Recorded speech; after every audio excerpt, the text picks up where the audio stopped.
Boozer, and I'm with United Cerebral Palsy South Carolina. I am really thrilled to be here today and to get to present to you a little about who we are and what we do. And please bear with me, I have a cold and a sore throat right now, so I'm going to try to talk as loud as I can. But start. Okay. So, United Cerebral Palsy South Carolina, our mission is to positively support and impact the achievement of a life without limits for people with disabilities. We work to ensure that people with disabilities reach their fullest potential and feel valued and included in their communities. We really want to make sure that they are not limited as to what they can do. We just try to help them achieve their goals. Our programs and supports are person-centered, which means they're at the center of anything that we set, any goals that are set. They're at the center of it. They are involved with the process, and it's about them. It's not about what we think is best for them. It's about what what is best for them and their needs. We started in 2003. We started really small, and we started with residential services. I think there were 4 homes and 1 apartment. And we've grown quite a bit since then. And it was just a collective of concerned citizens and families that really wanted to provide services for their loved ones and individuals that had disabilities.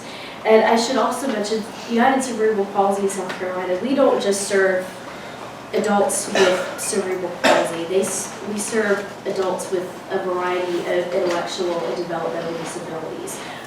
Down syndrome, autism spectrum disorder, spina bifida, traumatic brain injuries. So we really support individuals with a wide range of special needs. We provide support to around 100 individuals in 6 counties throughout the state. We are a nonprofit. We are a charter affiliate of the National United Cerebral Palsy organization. We've got branches all throughout the country. Let's see. So these are the counties that are served by UCP South Carolina. As you can see, most of them are kind of in the Midlands area. Richland, Lexington, Dewberry, Sumter, Clarendon, and we just started expanding into Greenville. We have 2 homes, one that's opened at the beginning of this year, and I'll go into them a little bit later, and then another one that's scheduled to open early next year. So we're really excited about being able to help a wider range of individuals with disabilities and to help them reach their fullest potential. Our main office is located in West Columbia, in Lexington County. So, and these are the services that we provide. We provide an adult day habilitation program, so the individuals will come 5 days a week, Monday through Friday, from 9 a.m. to 2 p.m. and they can learn in a therapeutic setting. They do activities, they go on outings, and we also have community living options.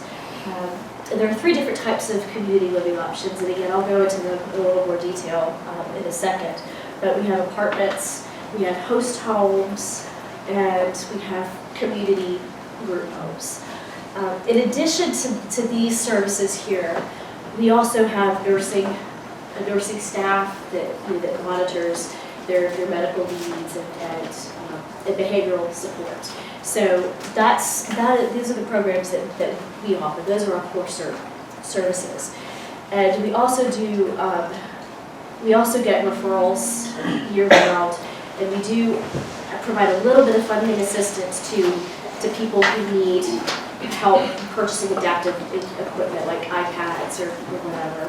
But we do get a little bit of BELLA's funding each year to provide some financial assistance. Okay, so our funding resources are largely, it's Medicaid waiver. When people receive our services, you're usually referred to by the case manager, and then they'll contact us, and then we'll meet with them and discuss, we'll take them on a tour and discuss what options are available. And so it's largely funded through Medicaid waiver. But as a nonprofit, we also receive donations through special events. We do special events in the spring and fall, private contributions, grant funding. That kind of helps pay for programs and activities that we can do with the individuals, things that we would normally bill Medicaid for. As you can see, this is this is Frankie. He was in one of our homes. And this is at one of our events in the spring. We did an event in September called September. It was a long event where people took 10,000 steps a day. So this is a couple of folks that came out to our walk in September. And our services. Okay, adult day habilitation. This is located at our main office in West Columbia. Again, as I mentioned, it's open from 9 a.m. to 2 p.m. Monday through Friday. It provides opportunities for adults with disabilities to gain friendships, skill sets, engage in social and recreational activities. About half of them go on outings regularly. I think 26 of them go on outings, and they rotate, but they go out into the community, and they'll do things like go to Meals on Wheels. They go to Meals on Wheels every week, and they love that. They love being able to be involved with that. They go to the Lexington County Library, they get you know, books or movies. They've gone to the I think the State Farmers Market. Here they are at the Chick-fil-A, oh, excuse me, sorry. Hold on 1 second. If I can get back to the screen, I'm so sorry.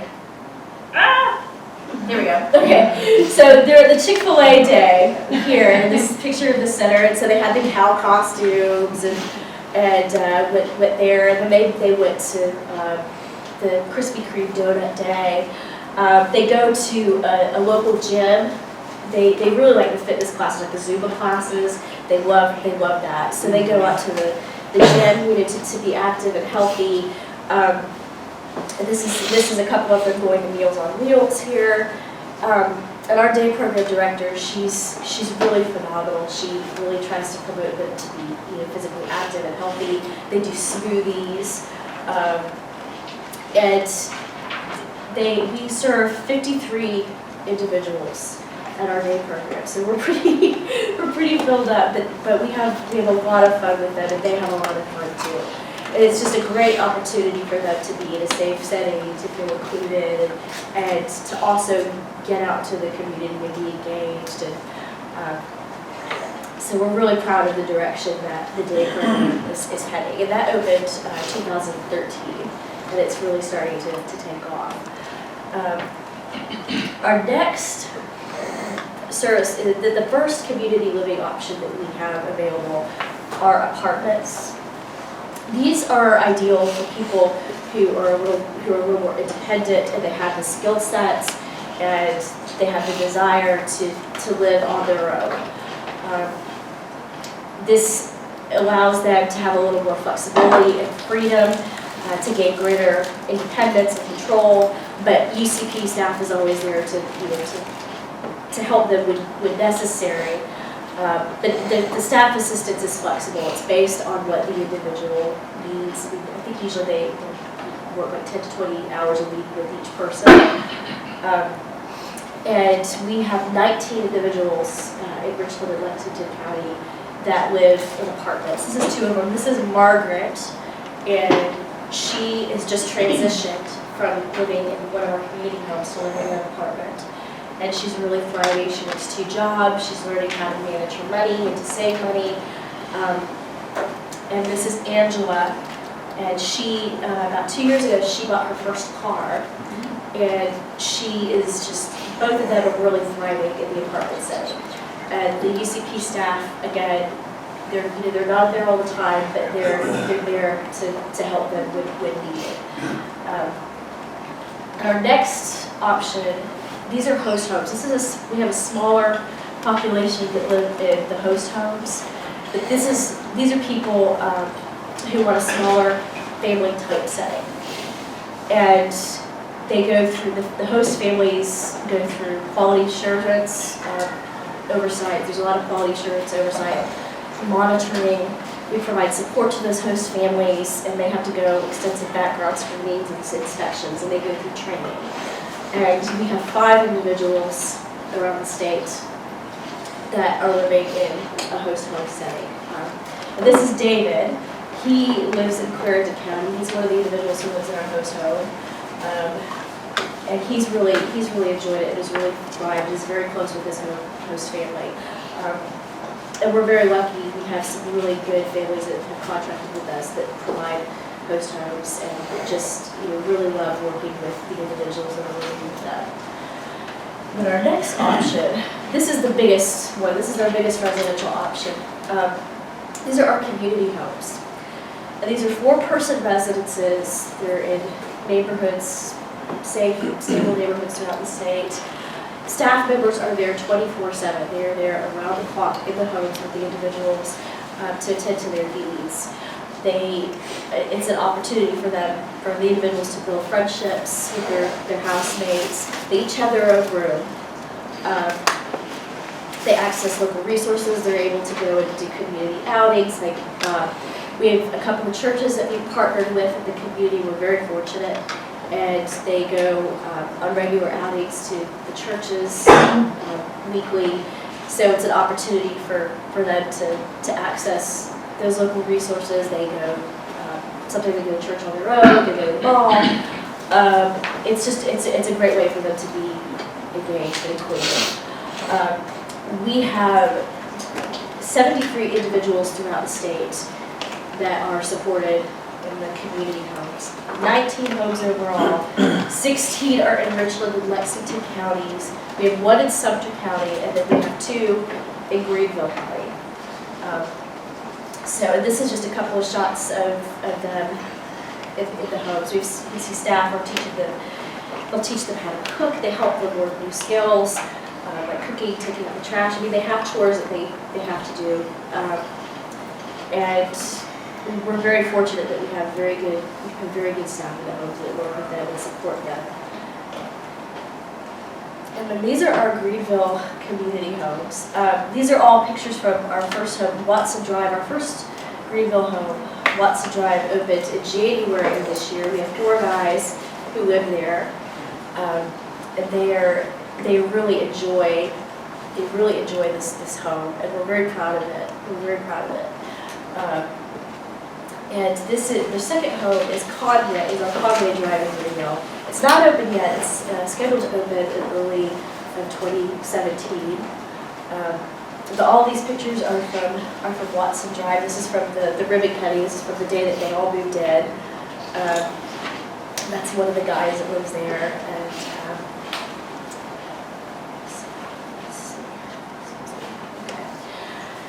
And we have a couple of upcoming events. As I mentioned, we do fundraisers. That's one way that we get donations is through fundraising events. We have the USC campus is going to be doing an event in April, on April 9th. They do World Activity Day, which promotes healthy and active lifestyles, and the individuals get to participate. And that's in April. Our second one, our big event, is our Ride for Life. That's going to be April 22nd. So if any of you ride a motorcycle, or if you know anybody that rides a motorcycle and you're interested in participating, this would be a great event. It's a lot of fun. And it's continued to grow each year. We partner with a local motorcycle club to coordinate the event. They've been really helpful. So keep that in mind if you know anybody who rides, or if you ride, we'd love to have you. And then our third one is we have Midlands Gives, a Regional Giving Day on May 2nd. So all of this will be posted on our website as well. We'll be posting some more details coming up soon on our website. And these are just some pictures from some of our events this past year from Ride for Life and World Activity Day. But if you have if you wanted more information, this is our contact information, and I provided it on the table as well. But we have a couple social media accounts with Facebook and Twitter and our website. And do you all have any questions? Yes, sir. You mentioned in the beginning about for the residential housing, you had something with apartments. Yes, sir. Are you doing any of that in Greenville? Not yet, not at the moment. Are there any plans to do that, or the community homes any more? I know you got one you're opening. Yeah, we've got one that we're opening. I have not heard of any further expansion beyond that point, but if you want to get in touch with us, and we can keep you posted about any further expansion that we have. The apartments, I think, would be the most independent. Yeah, yes, sir. Yes, sir. There's a great need for it. Yeah, absolutely, absolutely. Yes. If your schedule permits, I'd like to introduce you to a lady that's in charge of a group called Indwelling. And they're somewhat on the same track, but it's more towards seniors concerning housing. If your schedule permits, I'd like to introduce you to her today. Okay. Super. Okay. Well, and seniors but still, it's adults with disabilities though, right? Yes. Yeah, Yes. yeah. So. It's on the same order. Oh yeah, very, Yes. yeah. Is that Paula? Yeah, Paula. Yeah. Paula Carnahan. Other questions? I don't know, this might seem like a geeky little question. I've fallen in love with that little show, Speechless. But are you familiar with the show? I've heard of But it. it features a young man with cerebral palsy. Yeah. And so I just didn't know if people watching the show, if that's had any impact and maybe folks interacting with y'all or participating with y'all or not. That's a good question. I haven't, I'll be honest, I wanted to watch that. I don't watch a lot of TV. Right. I haven't watched that yet.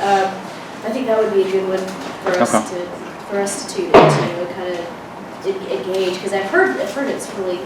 Well, it's like after that movie came out about the people hiking on the Appalachian Trail, all of a sudden there's all these people hiking on the Appalachian Trail. Yeah. So it just it's one kind of those awareness type things. It's a really funny show. So, Yeah.